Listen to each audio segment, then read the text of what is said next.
Olá, Porto Alegre, olá, Rio Grande do Sul. Estamos iniciando o nosso Economia e Desenvolvimento desta semana. E vamos de imediato ao espaço conversando sobre contabilidade.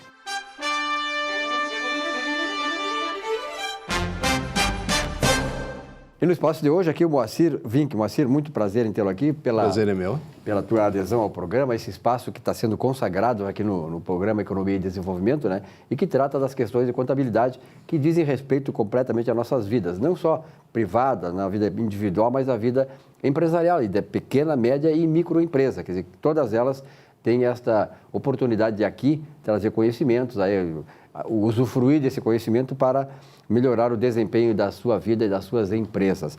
Bom, há alguma coisa de novo na chamada contabilidade pública? Sem dúvida, Silvio. Eu te agradeço a oportunidade de falar no teu programa. Fui indicado pelo Salésio, né? Nosso grande amigo, mestre Salésio D'Agostinho. E realmente, ele está bombando, está repercutindo bastante nas mídias sociais. Isso é muito bom para todos nós, né? Só uma apresentação assim, superficial. Eu sou formado em Ciências Contábeis pela URGS. Tenho 2 pós-graduações, uma em Controladoria, outra ligada à Lei de Responsabilidade Fiscal. E atuo há 10 anos na área pública. Hoje eu sou coordenador da contabilidade do DETRAN, autarquia estadual, né? Perfeito. Então, nesse tempo todo aí que a gente está na área pública, a gente entrou justamente no meio de uma série de mudanças importantes para a contabilidade pública. A gente pôde adquirir uma experiência interessante, assim, que eu queria compartilhar, então, com os colegas. Com certeza. Nesses últimos 10 anos, sobretudo de 2015 para cá, a contabilidade pública tem passado por muitas transformações. No intuito de padronizar, sobretudo, a contabilidade dos entes federativos, municípios, estados, né, e União, que até então a contabilidade, cada um fazia de um jeito diferente, principalmente em relação ao plano de contas, né, era quase que impossível consolidar tudo no balanço único. E essa necessidade veio se agravando, principalmente com a edição da Lei de Responsabilidade Fiscal, a Lei 101 de 2001, que exige, então, a consolidação de todas as contas públicas. Diante dessa necessidade, um grupo, dentro da Secretaria do Tesouro Nacional, resolveu fazer um estudo acerca da Lei 4320 de 64, que é a lei que rege a contabilidade pública no Brasil. O intuito, a princípio, era tentar fazer uma alteração na lei, promover alguma mudança ou até uma lei nova. No entanto, eles entenderam que não era necessário. A Lei 4320 é uma lei que introduziu um enfoque de controle diferente à época. Ela já tem 50 anos, mas na época era uma coisa inovadora, que é a questão do orçamento público. O orçamento público até então não tinha, e dentro da área pública, com inovação, acabou meio que, ao introduzir esse controle novo, deixando de lado, de certa forma, a parte patrimonial da contabilidade ao longo do tempo, foi meio que sendo negligenciado. E nesse estudo, a intenção era retomar, então, o objeto principal da contabilidade, que é o patrimônio, para que se fosse possível essa padronização e também uma espécie de convergência a normas de aceitação internacional, para que todo mundo fale a mesma língua, né? Dentro da contabilidade. Essa integração global dos países, né? Isso é importante, né?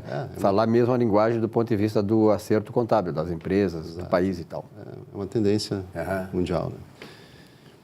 Concluiu-se, então, que não havia necessidade de emitir alterações na lei, que bastava uma reinterpretação e algumas normativas mais específicas para então, produzir essa padronização.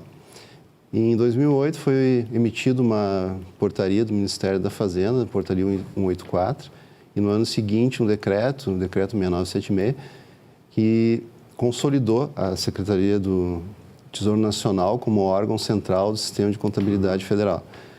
E, ao mesmo tempo, a legislação também permitiu ao CFC, o Conselho Federal de Contabilidade, emitir também normativas a respeito da profissão contábil, que eles optaram em fazê-lo com base em normas internacionais. não vamos entrar aqui na questão de isso ter sido feito da forma mais correta, até porque a abordagem como é colocada ali dá a entender que existem normas internacionais padronizadas oficiais. E, no entanto, não é bem assim, né? O que acontece é que existe uma federação internacional de contadores, de profissionais da contabilidade. Essa federação possui um conselho, um núcleo de estudos para a área pública, e eles emitem orientações, são orientações normativas. Eles têm participação em mais de 130 países, mas não são nada vinculante. Os países que participam ou que aceitam essas orientações, eles não têm nenhuma espécie de convênio ou acordo assinado, né, com essa entidade. O que acontece é que eles procuram, então, orientar, e muitos países aderem a essas orientações, adaptando, evidentemente, essas normas propostas à legislação vigente de cada país. Então, não existe uma contabilidade internacional padrão. O que existe é essa tentativa, então, de harmonizar as diversas contabilidades dos países.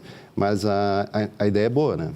A ideia é tentar aproximar o máximo possível da linguagem internacional da e principalmente, né, Moacir, em relação a essas empresas que têm uma ligação maior com o exterior, que exportam, importam, né? É importante isso, né? Essas empresas, sobretudo, né? As empresas também estão aderindo, né?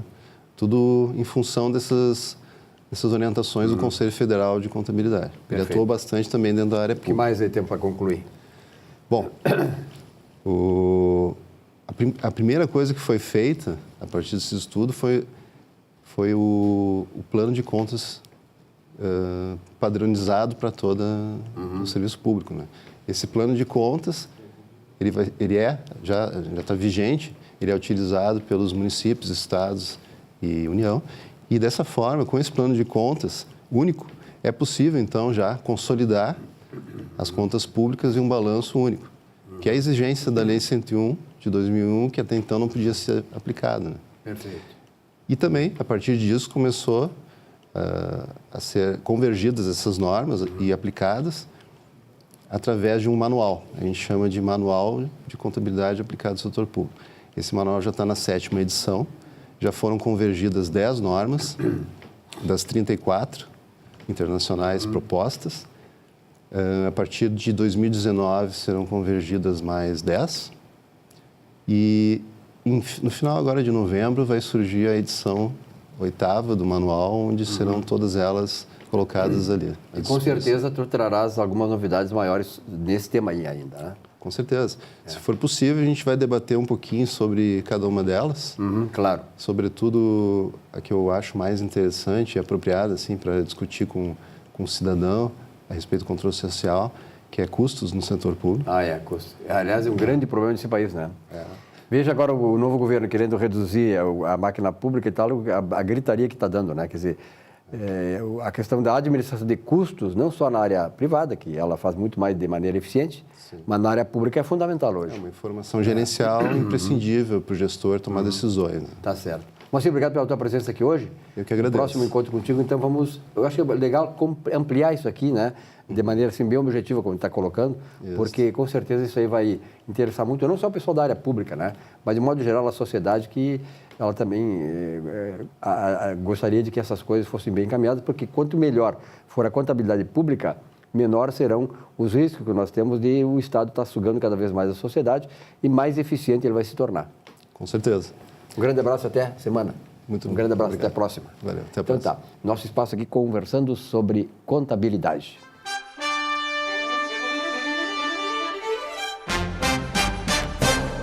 Olá, os empregos acabaram? Não necessariamente. No livro O Fim dos Empregos, o escritor norte-americano Jeremy Rifkin afirmou que, tal como o conhecemos desde a Revolução Industrial do século XVIII, o modelo de relação capital-trabalho nunca mais será o mesmo. Ele chama isso de a terceira revolução industrial. E ela basicamente mexe com cada um de nós. Ter a carteira assinada e ter à disposição empregos que impliquem ações rotineiras, repetitivas, ficaram para as máquinas. O novo trabalhador, sem o emprego, mas com o trabalho, a ocupação profissional, exigirá um novo trabalhador também. Qualificação e empatia são hoje fundamentais para viver neste novo século e forjar, claro, um lugar ao sol. Você está preparado para assumir o seu papel como protagonista da sua própria vida?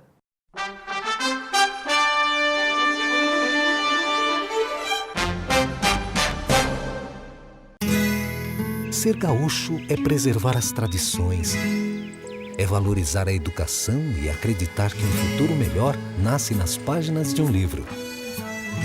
É nossa tradição trabalhar duro. Temos orgulho do suor que escorre do rosto. Ele reconforta a alma e sedimenta uma vida digna. É nossa tradição valorizar o passado para desenvolver o futuro. CMPC Celulose Rio Grandense. Desenvolvimento é a nossa tradição.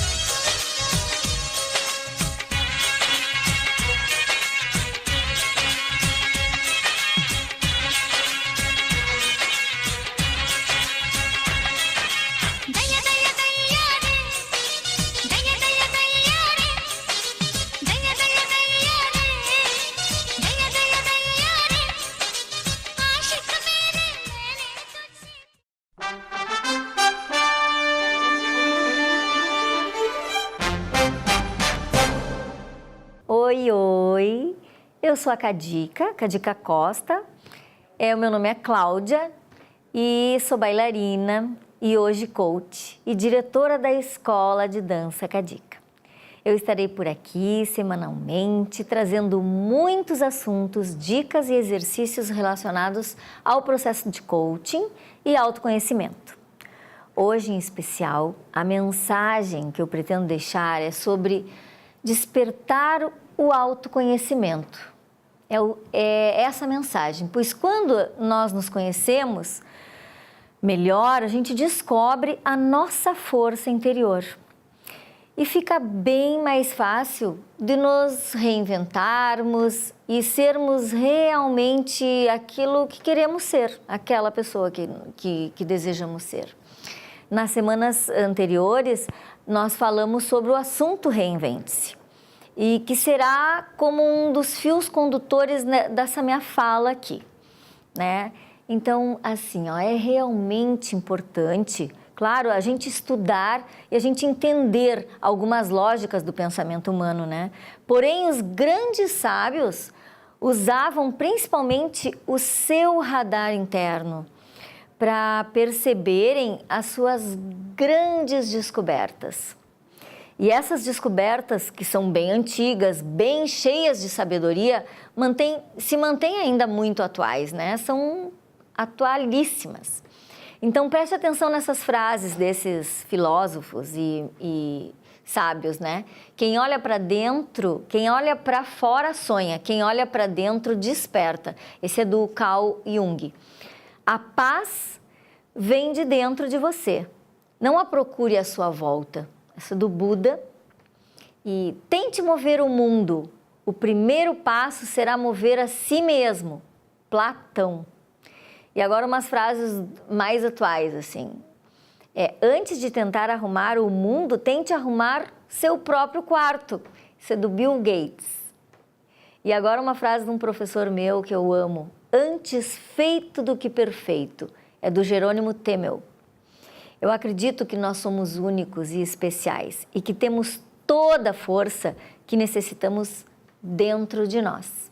É só sermos exatamente quem somos e sabermos usar a nossa naturalidade, a nossa verdade, simplicidade, que são as nossas maiores forças, para assim seguirmos em frente, vivendo da melhor forma, conquistando e realizando nossos sonhos, estando em paz em nosso dia a dia.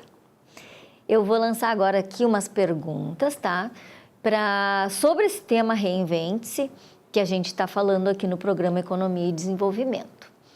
Então, assim, o que você acha, né? Eu vou fazer essa pergunta. É possível se reinventar? Pense aí. Você conhece alguém que já se reinventou e atingiu um objetivo? Aquilo que a pessoa queria, alguém Conhece alguém? E agora, existe algo em você que deseja se reinventar? Qual será essa parte? Qual será esse aspecto, né, da tua vida? Que desejo é esse? Então, pense aí, por que se reinventar? E agora, isso a gente vai trabalhar aqui também, como podemos nos reinventar, né? Mas é muito importante saber o porquê. E agora essas maneiras a gente vai desenvolver a cada semana aqui no programa. E quais são os benefícios, né? O que a gente ganha quando a gente muda, quando a gente melhora, quando a gente se reinventa? Como fizemos ontem, como estamos sendo hoje e como poderemos ser amanhã? Veremos essas possibilidades então aqui, tá? E se isso é realmente importante para você. De que maneira deseja se reinventar? Suavemente, superficialmente ou profundamente? Né? Você tem as respostas para se reinventar da maneira que desejar. E só depende de você. Veremos aqui no programa todas essas possibilidades que existem dentro de você. E agora uma frase para me despedir. Temos que nos tornar a mudança que queremos ver. Mahatma Gandhi. Um abração e até a semana que vem. Muito bem, nossa economia e desenvolvimento se endareia, construindo o Rio Grande Forte. Bom, eu tenho muito prazer em receber aqui o André Veiga, que é diretor executivo da Kinder. 30 anos de Kinder, vamos conhecer essa instituição maravilhosa que tem um papel fundamental aqui no Rio Grande do Sul. André, muito prazer em conhecê-lo pessoalmente. Eu já conheci o teu trabalho na Kinder, né, que é um trabalho assim que é importante, um trabalho que se consagrou aí, e a Kinder 30 anos. Prazer em tê-lo aqui. E o que é a Kinder? Qual é a história, que história bonita da 30 anos da Kinder? Bom, primeiro quero te dizer que é um prazer muito grande estar aqui contigo, nesse teu programa, já com audiência consagrada na TV fechada do Rio Grande do Sul. Falar da Kinder é sempre um desafio muito interessante, porque a Kinder existe há 30 anos, como tu disseste, foi criada em 1988. Essa semana fez 30 anos. Fez 30 anos. Nós escolhemos o mês todo de outubro para promovermos alguns eventos e o fechamento desses eventos foi agora dia 30, com ato solene da Câmara de Vereadores, lá na Kinder. Mas, enfim, a Kinder foi criada por uma fisioterapeuta alemã que chegou no Brasil em 1969 e, num primeiro momento, se dedicou às APAES do Rio Grande do Sul, muitas dessas APAES localizadas naquela porção noroeste do Rio Grande do Sul, onde ela notou que as APAES, a despeito do trabalho maravilhoso que faziam e que continuam fazendo, são grandes parceiras nossas, inclusive, as APAES são importantíssimas nas cidades, ela pretendia criar uma metodologia, uma forma de trabalho com as crianças especiais, ainda mais abrangente do que o trabalho das APAES.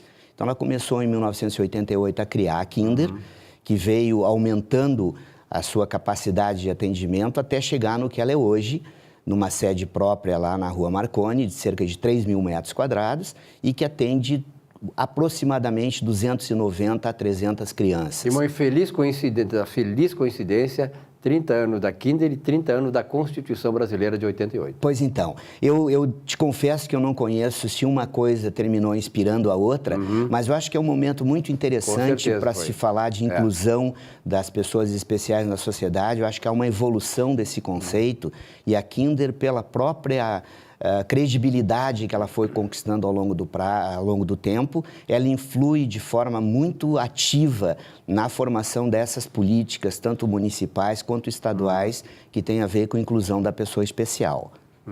Então, hoje nós temos um trabalho que é um trabalho de uma escola de educação especial, com 280 pessoas atendidas num primeiro momento, mas o conceito de integração nos levou, em 2017, a fazermos cerca de 20.000 intervenções com essas pessoas que estão hoje conosco.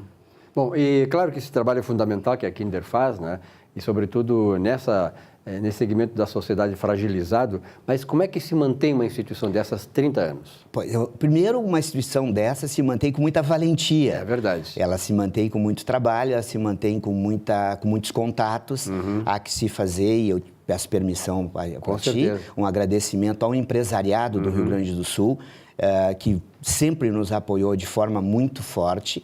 Nós temos um portfólio de maneiras de captação muito aberto. Praticamente todas as pessoas que pretenderem, ainda que as quantias possam parecer mínimas, nós sempre temos canais abertos para que essas pessoas possam nos doar. E as fontes de financiamento nossas são do imposto de renda da pessoa jurídica, através do FUNCriança de Porto Alegre, doações diretas, renda própria de brechó que nós mantemos dentro da Kinder, e tudo isto permeado, e eu quero que o Silvio acredite piamente no que eu estou dizendo, com muito trabalho, com certeza. Com muito sacrifício, com muito trabalho, porque manter uma instituição dessa, que atendeu esse volume que nós atendemos o ano passado e que ele vem crescendo ao longo do tempo, impõe comportamentos de transparência financeira, no nosso caso, com uma auditoria internacional da KPMG, que é uma das empresas mais acreditadas no mundo inteiro na área de auditoria, faz com que nós possamos nos apresentar perante os doadores com uma credibilidade realmente muito grande. E esses doadores têm sido generosos ao longo do tempo, a ponto de permitir que nós nos mantenhamos e até consigamos crescer. Fizemos agora, no ano de 2017 para 2018, uma obra que completa o conjunto arquitetônico nosso, de 350 metros quadrados, através de uma doação cuja origem é o Ministério Público do Trabalho. Bom, e onde é que fica localizada a Kinder? Na Rua Marconi, número 421, no bairro Partenon. No Partenon, né? No Partenon. Tá. Esse empresariado aí que tu está falando, né, que é tão endemoniado por determinadas categorias profissionais, por determinados segmentos políticos, é o esteio da sociedade brasileira. Eu sempre digo assim, eu como economista, como um homem que, do ponto de vista político, é democrático, liberal, não dessa democracia que dizem que é democracia e não é democracia, e do ponto de vista econômico, pelo livre mercado, pelas iniciativas particulares. Então, esse empresariado que é endemoniado por determinados segmentos da sociedade, nós sabemos bem quem são, né? Esses é que mantêm a sociedade, que mantêm essas instituições, que mantêm tudo aquilo que hoje é orgulho para todos nós. Então, parabéns aos empresários que ajudam a Kinder, aí, que nós vamos abrir um espaço a partir de agora aqui para a Kinder e para aquelas entidades que, como a Kinder faz um trabalho extraordinário, né? E cumprem essa função social tão importante numa sociedade tão mesquinha, uma sociedade tão complexa, uma sociedade tão, digamos assim, tão dispersiva, permissiva, mas essas entidades são realmente entidades que nos orgulham muito, né? Silvio, eu te diria mais, para completar a tua colocação, com a qual, evidentemente, eu concordo, o empresariado e o terceiro setor, que é onde nós estamos atuando, eles são a grande esperança do Brasil. Eles são a grande esperança do Brasil porque a complexidade do sistema governamental brasileiro, se nós formos olhar, a Kinder faz um trabalho que termina resultando num subsídio do setor privado ao setor público, porque nós fazemos um trabalho, nós e todas as outras instituições do terceiro setor, que deveria ser feito originalmente pelo governo. Nos países desenvolvidos, clínicas ou centros como o nosso seriam fortemente financiados pelo governo e não teriam problema de estabilidade financeira e nenhum problema de perenização no longo do tempo. Lá fora, os governos ditos sociais-democratas ou de países mais desenvolvidos atuam fortemente junto ao terceiro setor, financiando o terceiro setor. Nós aqui, além de fazermos todo esse trabalho, ainda temos que correr atrás do vil metal. E temos que ainda nos mostrar perante a sociedade como muito mais eficientes que o próprio governo no trabalho que ele não faz e que ele nos delega e que nós terminamos fazendo. Aqui no Brasil, lá, graças a Deus, nós já estamos chegando no final desse período, né, de tantas trevas para o país, que é não o fim, mas decretar que a corrupção saia do meio político. Por exemplo, hoje, eu como economista tenho esses dados, praticamente 15% do produto interno bruto brasileiro, que é 6 trilhões e 500 bilhões de reais, 15% disso é desviado por corrupção direta ou indiretamente. Imagina 15% de 6 trilhões e 500 bilhões jogados na economia, fazendo aquilo que o Estado deveria fazer e não faz por incompetência ou porque os que estão lá estão desviando o dinheiro para seus próprios negócios, para a sua própria vida, para fazer com a companheirada seja beneficiada e não a sociedade. Então, parabéns à Kinder aí. Muito obrigado. Que faz esse trabalho maravilhoso. Obrigado. E a partir de agora, dispõe aqui, André, o espaço, pode dispor desse espaço aqui. Eu acho que nós temos obrigação de entidades sérias, instituições dessas que dão um retorno para a sociedade, que é uma entidade inclusivista e não extrativista. A diferença, uma que inclui, que é a Kinder, e a extrativista é aquela que suga a sociedade, são vermes, né? Que entram no leviatã da sociedade para tirar em favor próprio e não da sociedade. Essa nós não queremos saber. Silvio, muito obrigado. Eu quero te agradecer não só essa oportunidade, como as outras futuras que nós venhamos a ter. Queremos. Queria deixar com o teu público o meu carinho e dizer que nós pretendemos realmente continuar comemorando muitos outros 30 anos ainda. E a forma de se comunicar conosco nessa era de inclusão digital, basta acessar o nosso site, que é www.kinder.org.br, e lá você vai ter todo um panorama do nosso trabalho e as formas de doação, que eu volto a insistir, estão montadas e foram estruturadas para que todos os públicos, da pessoa mais humilde ao empresário mais empoderado, possam realmente contribuir com o nosso trabalho. E volto a dizer, o terceiro setor, e deixo registrado isso com muita convicção, o terceiro setor é, junto com o empresariado, a esperança de uma sociedade mais justa e mais igualitária. Tenho Muito certeza obrigado pela disso. tua presença e tenho certeza Silvio. que nós estamos inaugurando em 2019 uma nova era de luzes para o país. Quer dizer, chega de trevas, chega de usar a máquina pública em favor próprio de partidos e segmento da sociedade. Agora, a sociedade brasileira precisa também ter um pouco de discernimento político. A trajetória começa, mas é apenas a primeira caminhada. E a caminhada, o trajeto é longo. Um grande abraço. Sorte para todos nós. Prazer em tê-lo aqui. Obrigado. Um rápido intervalo, nossa Economia e Desenvolvimento volta já já.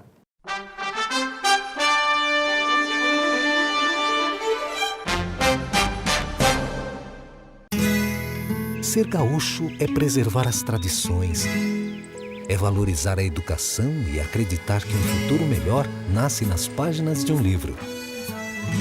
É nossa tradição trabalhar duro. Temos orgulho do suor que escorre do rosto. Ele reconforta a alma e sedimenta uma vida digna. É nossa tradição valorizar o passado para desenvolver o futuro.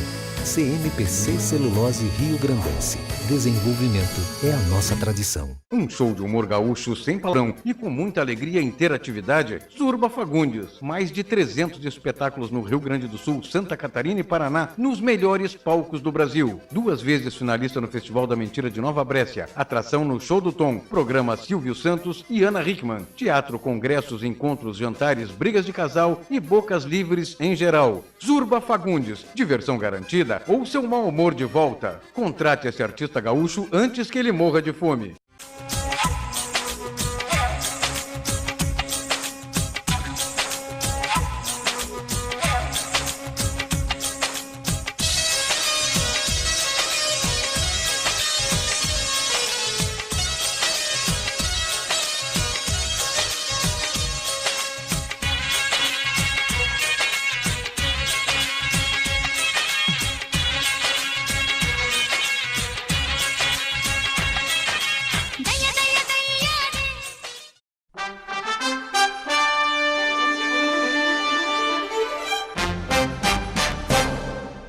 Olá pessoal, tudo bem?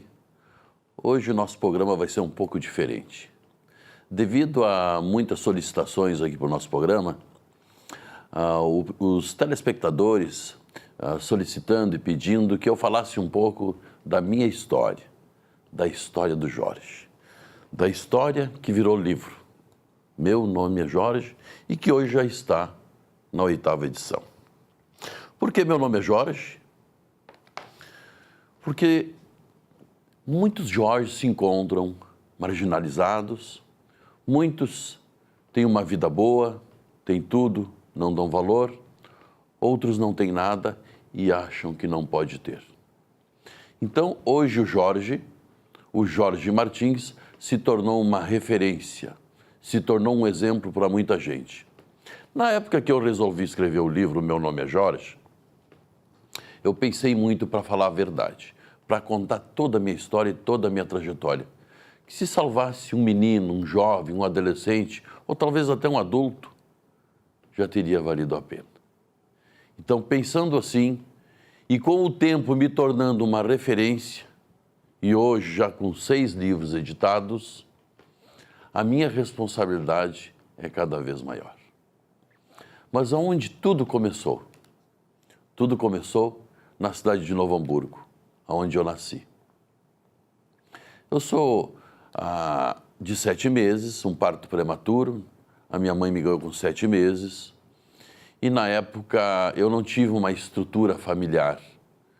A única estrutura familiar que eu tive, parece meio redundante, mas foi uma referência para mim até hoje, até os valores que eu herdei, uma referência de fé, de crença em Deus, né?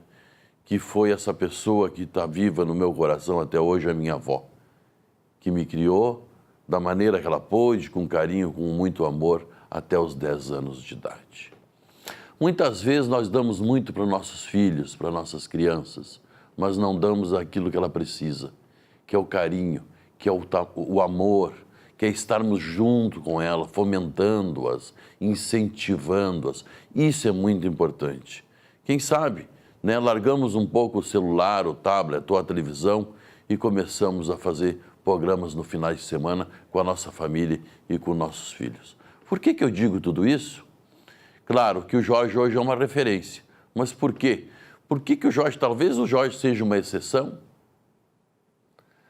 Talvez o Jorge seja uma referência hoje para essa juventude, para esses jovens, porque viver 5, 6 anos nas ruas, que nem o Jorge viveu, dificilmente a pessoa se salva. Inclusive, muitos que me reencontraram depois, acharam que eu estava morto. O meu apelido, pelo meu estado de beligerância, era múmia paralítica. Então, eles achavam que o múmia paralítica estava morto. E eu voltei depois de 18, 20 anos, já dirigindo meu automóvel e já com dignidade. Eu vivi até os 10 anos em Novo Hamburgo, depois mais 2 anos e meio nas ruas de Novo Hamburgo, porque com 10 anos para 11 anos, a minha avó faleceu. Vim parar em Porto Alegre. Vivi mais 2 anos e meio na Praça da Alfândega. E aqui em Porto Alegre, cidade que ajudou a me dar dignidade. E que hoje eu sou cidadão porto-alegrense. Tudo isso vai virar um filme. Mas é óbvio, eu teria muito mais para contar para vocês. Talvez se eu ficasse aqui 15, 20 dias, eu não retribuiria esse carinho de vocês estar me assistindo e me ouvindo. Mas eu achei importante trazer essa identificação, essa minha trajetória, essa minha vida, talvez esse meu exemplo. Por quê? Porque enquanto todos fizeram um caminho, eu fiz um caminho ao contrário. Mas no próximo bloco, no próximo programa, eu vou dar continuidade nesse papo com vocês. Talvez nós tenhamos perguntas e respostas. Um beijo no coração de todos e daqui a um pouco, fique aí para o próximo bloco. Bom, nossa economia e desenvolvimento dessa semana, primeira semana depois da eleição definida, Jair Bolsonaro, presidente do Brasil, graças a Deus, o país está hoje, acho que saindo das trevas e entrando num momento assim de mais iluminismo, né? Na nossa política, na nossa economia, no futuro deste país. Eu tenho a certeza disso, né? Que nós vamos entrar num novo período de prosperidade. Só vai chiar, claro, tal, porque tem o lado perdedor, sempre foi um lado que votou contra o Brasil, que sempre o mal do Brasil. E nós estamos nessa luta toda, mas seremos vencedores. O Brasil vai ganhar. A esperança venceu o medo. O medo que eles tinham era o medo de que ganhasse o Bolsonaro, que agora vai moralizar este país. E a sociedade está com ele. Está contigo, Bolsonaro. Vamos moralizar este país. Estou recebendo aqui o nosso consultor empresarial, Antônio Carlos Nazi. Nazi, prazer em tê-lo aqui. Tudo bem? Mais relaxado agora? Boa noite, Silvio. Boa noite a todos. Foram momentos bem intensos essas últimas semanas. Não é? Foi a melhor coisa para a economia brasileira, para o futuro do país? Eu creio que sim. Eu tenho a esperança, não é, que o Bolsonaro vai montar uma equipe de gente competente, mas, acima de tudo, de gente honesta. Nós tivemos... Eu sou um crítico do Fernando Henrique Cardoso, você sabe, não é? Eu também. E, então, o que nós temos que evitar é o que aconteceu desde o governo do Fernando Henrique Cardoso, passou pelo Lula e se consolidou com a Dilma, ser rodeado de gente vigarista, ladrão e incompetente. E aparelhamento do Estado com essas pessoas. Então, eu creio que nós vamos dar um corte nessa situação e espero que o Bolsonaro está com gente, no primeiro momento, assim, competente. Fico muito feliz que o Lorenzoni vai chefiar a Casa Civil, é um político hábil. E o Paulo Guedes é um economista conhecido pelas suas posições bem liberais, mas ele é um cara competente, não é?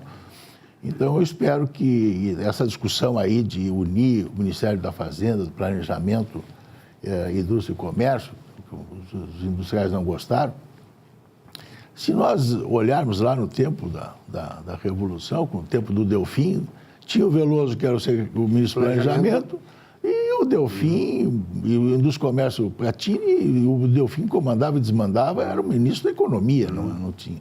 Como o Simonsen foi numa determinada época também, né? Ou seja, quer dizer, não é novidade essa junção. O que, na verdade, na ocasião ocorria é que as três pessoas, o Delfim, o Veloso e o mesmo, no caso depois do Simonsen,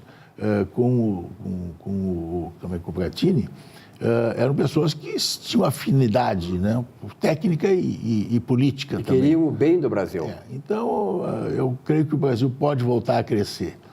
Eu, esses dias agora, nessa semana, eu estava num evento, nós estávamos discutindo com o Fernando Martins, é um cara que viveu 20 anos fora na Intel, e ele hoje está coordenando um programa muito interessante de integração,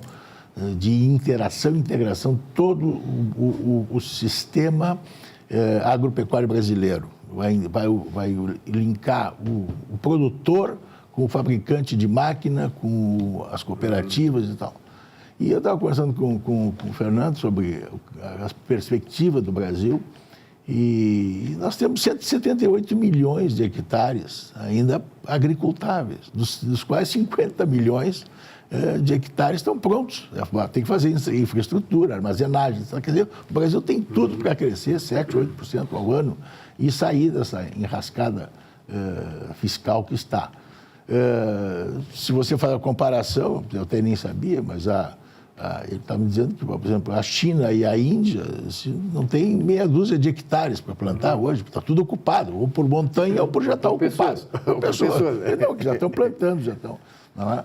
Mesmo a migração do campo para a cidade, mas o campo está totalmente ocupado. Então, aí nós estávamos também comentando uma coisa: o que se come mais no mundo hoje? Peixe.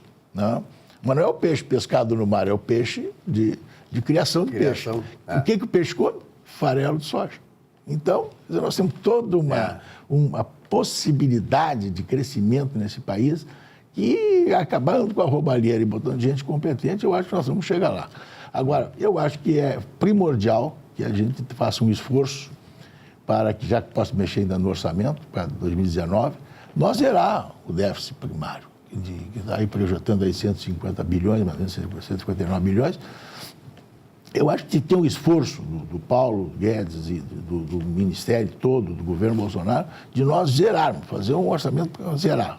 Vamos ter que reduzir despesa, e buscar tudo sacrifício. É tudo sacrifício. Eu acho que a reforma da Previdência não passa da maneira como está nesse governo, não? O Temer aprovar.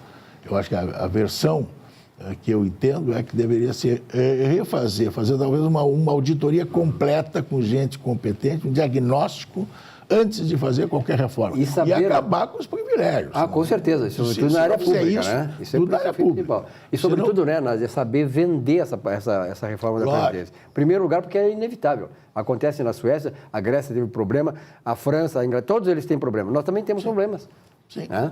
Então, eu acho que seria precipitado, porque esse projeto do Temer não mexe nos privilégios.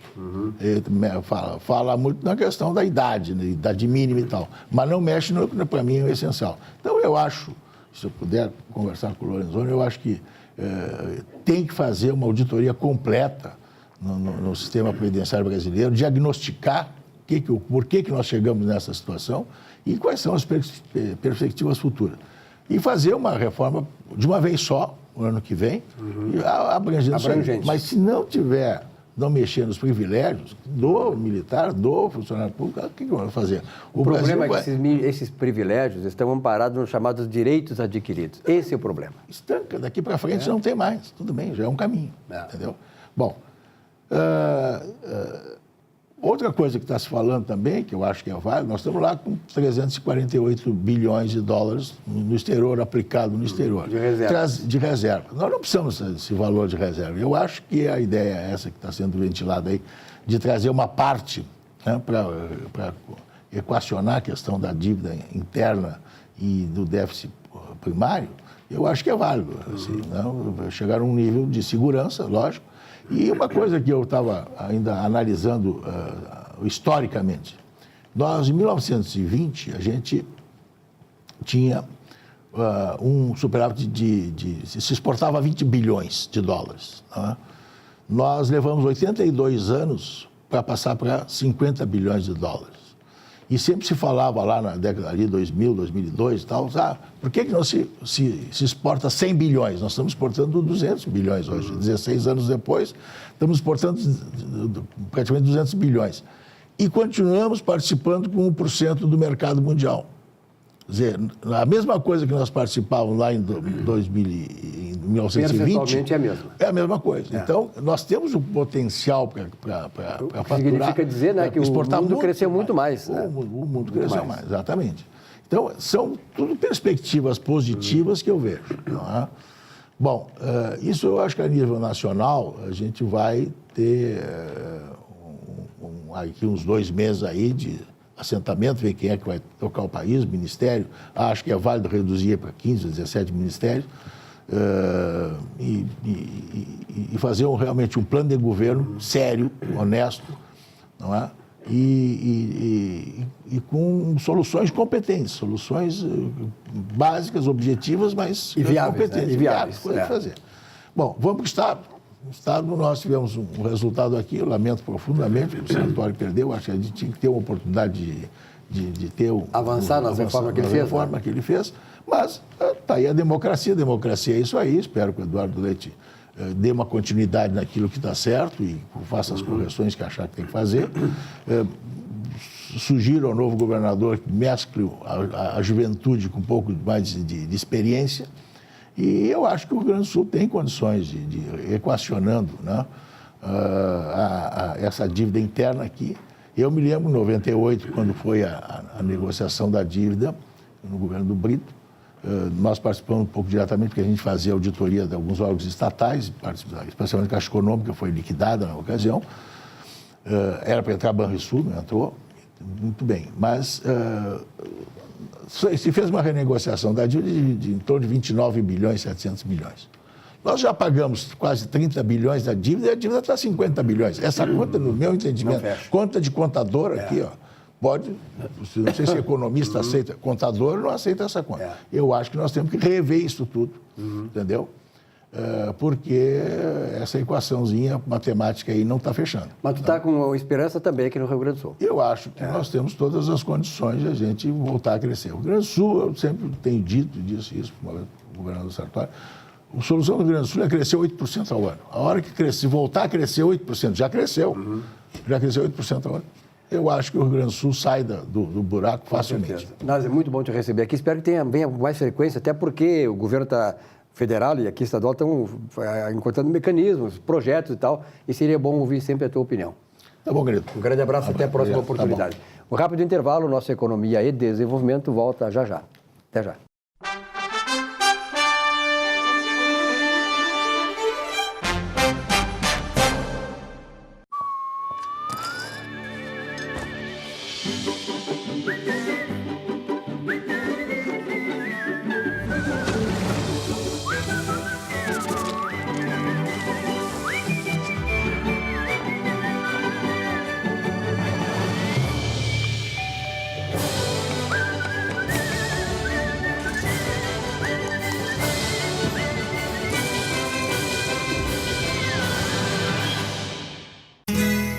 Ser gaúcho é preservar as tradições, é valorizar a educação e acreditar que um futuro melhor nasce nas páginas de um livro.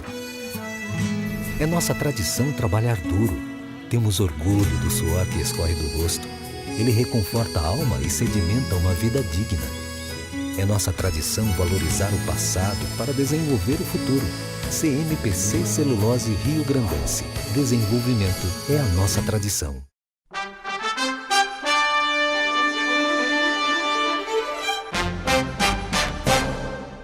Olá, que alegria mais uma vez estar com todos vocês neste espaço destinado à educação corporativa, desenvolvimento e capacitação profissional aqui no programa Economia e Desenvolvimento. Inicialmente eu faço uma pergunta a todos que trabalham com vendas e buscam efetivar novos negócios e mantêm uma carteira de clientes especiais e selecionados, principalmente os nossos bancários, principalmente do segmento de pessoa física e de alta renda. Você está obtendo os resultados que gostaria diante da totalidade de objetivos e tantas metas que você tem para realizar? Pois a reflexão do meu comentário para hoje também está ligada a outra pergunta que sempre recebo. Professor Walter, qual é o grande segredo para ter sucesso com vendas consultivas? Preste atenção nessa história rápida que eu vou contar. Certa vez, um jovem iniciante na carreira de vendedor consultivo estava disposto a tudo para conseguir o maior de todos os segredos sobre as técnicas de vendas consultivas que pudesse existir no mundo. O grande segredo das vendas. Então, ele descobriu que na Índia existia um guru, um mestre na metodologia de vendas consultivas que se chamava Domínios Consultores. Após enfrentar muitos desafios, esse jovem estava na Índia, frente a frente com o grande mestre guru. E o guru inicia o diálogo com o jovem. Olá, caro jovem, você é mais um dos que desejam o segredo das vendas consultivas para obter sucesso na carreira, é isso? Aí o jovem diz, sim, mestre. Pois bem, aqui está o livro que você irá levar. Esse livro contém todos os ensinamentos, todas as informações, todos os macetes, as abordagens para obter excelentes resultados com as vendas consultivas. Só que muitas pessoas chegam até aqui, mas são poucas as que levam uma cópia do livro. O jovem interrompe o sábio e pergunta, por que, mestre? Então, o sábio diz, para merecer os ensinamentos, é necessário que as pessoas tragam o critério número 1 que exijo para que depois possam levar todos os segredos. Então o jovem diz, mestre, eu cheguei aqui com minha vontade, com minha determinação, com minhas competências. Aí o sábio pergunta, e onde está o perfil? E onde estão os leads? O jovem retorna a indagar, qual o perfil? O mestre então lhe diz, vou lhe explicar melhor a você. Eu nunca apresento o livro do conhecimento, o segredo total sobre as vendas consultivas, àqueles que não sabem, não conhecem ou não fizeram análise do seu mercado. Nenhum vento é bom para quem não sabe para onde ir. Se você não tem a análise do perfil do público-alvo, do mercado que você vai explorar, dados do market share, o raio de atuação, enfim, se você não tem um planejamento antes de partir para os contatos, retorne ao teu país e venha somente depois de conhecer o que pode te derrotar. Não será somente a concorrência, o produto, a meta, mas sim o mercado. O teu pior competidor ainda está por vir nas variantes que poderá te dominar.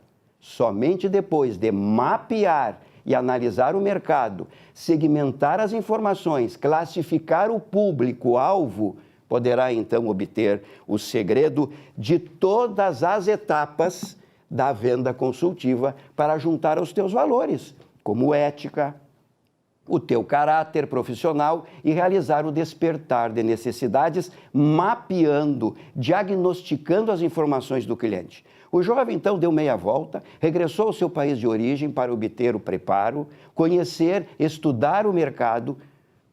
Então, saindo dessa história inventada, fictícia, do guru da Índia e finalizando, trazendo para a realidade, antes de agir, de exercer a venda consultiva e prospectar, será sempre necessário um plano de vendas que consiste em obter um planejamento estratégico antes de tudo. O que é isso?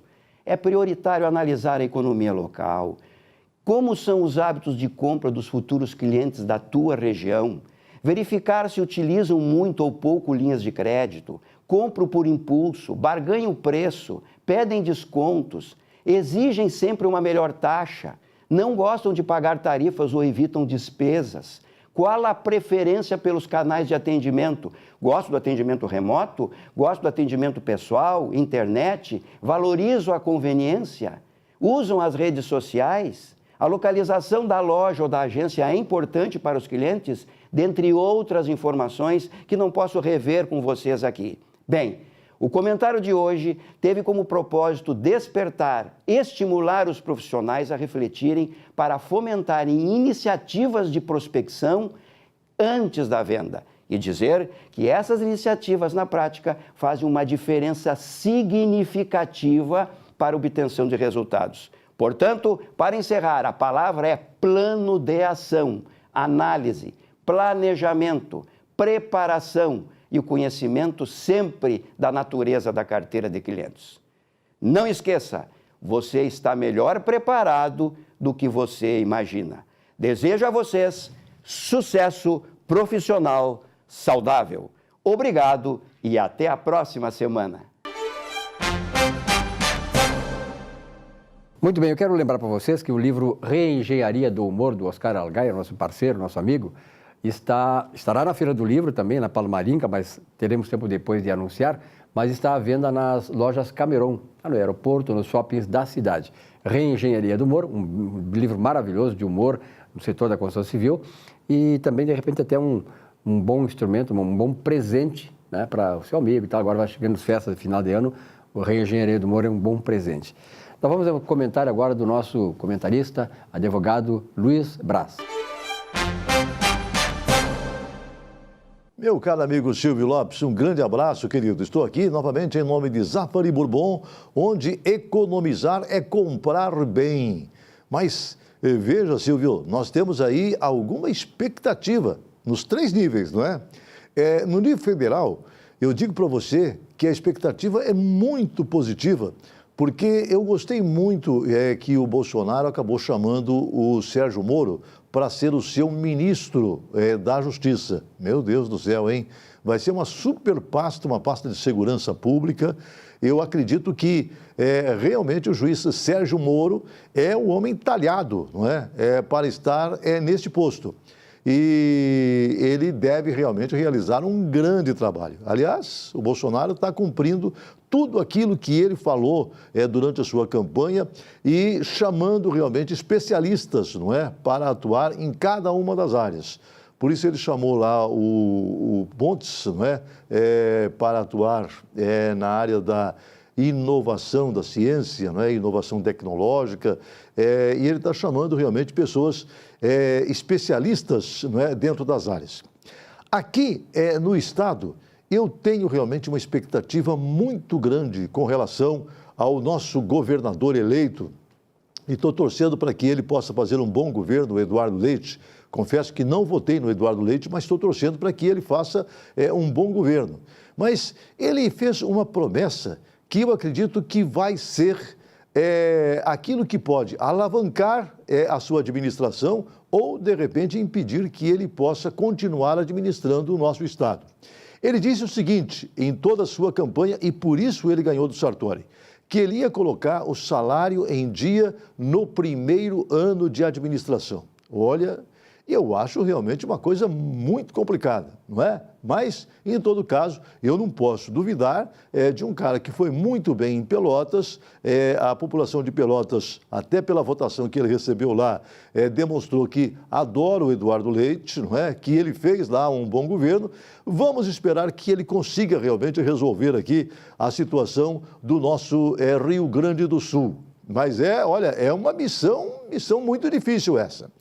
E aqui no nosso município, aqui em Porto Alegre, o meu amigo Marquesan realmente vai ter uma dificuldade imensa para tocar a sua administração e honrar tudo aquilo que ele precisa honrar no restante agora do seu mandato. Como, por exemplo, olha, salário dos municipários já anda atrasado. A tendência é que atrase mais. Eu não sei, mas a tendência é essa. Como o dinheiro está curto e ele não conseguiu aprovar o aumento do IPTU, eu acredito que ele vai ter dificuldade também para manter alguns serviços, como, por exemplo, olha, pagamento de aluguel, aquele aluguel social, para retirar as pessoas da rua, que ele fez enquanto estava a eleição, para poder, de repente, ele aqui contribuir com uma cidade limpa, uma cidade bonita, mostrar que o PSDB realmente sabe administrar. Então, ele fez isso durante a campanha. Agora, eu quero ver, neste seguir, não é, de administração, nesse segmento que vai ter, se vai ser mantido esse aluguel social e se as pessoas vão ser mantidas agora em suas casas, porque a tendência, sem dinheiro, é que nós vamos aumentar a nossa população de rua novamente, infelizmente, não é? Eu acho que esse é um assunto realmente muito sério que deveria ser tratado até pelas três esferas. Eu acho que tanto a esfera federal, como a estadual, como a municipal, deveria tratar desse assunto, porque é muito triste você ver uma pessoa jogada na rua, não é? Sem comida, sem nada, realmente é muito triste. Então, isso devia ser tratado nas três esferas. Mas eu quero ver como é que o Marquesan vai tratar esse assunto depois, agora, quando passaram as eleições. Gente, volto no próximo programa em nome de Zafari Bourbon, onde economizar é comprar bem. Ok, Brás, nós chegamos então ao final do nosso Economia e Desenvolvimento desta semana. Obrigado pela audiência. Semana que vem, um novo encontro com vocês. Até lá.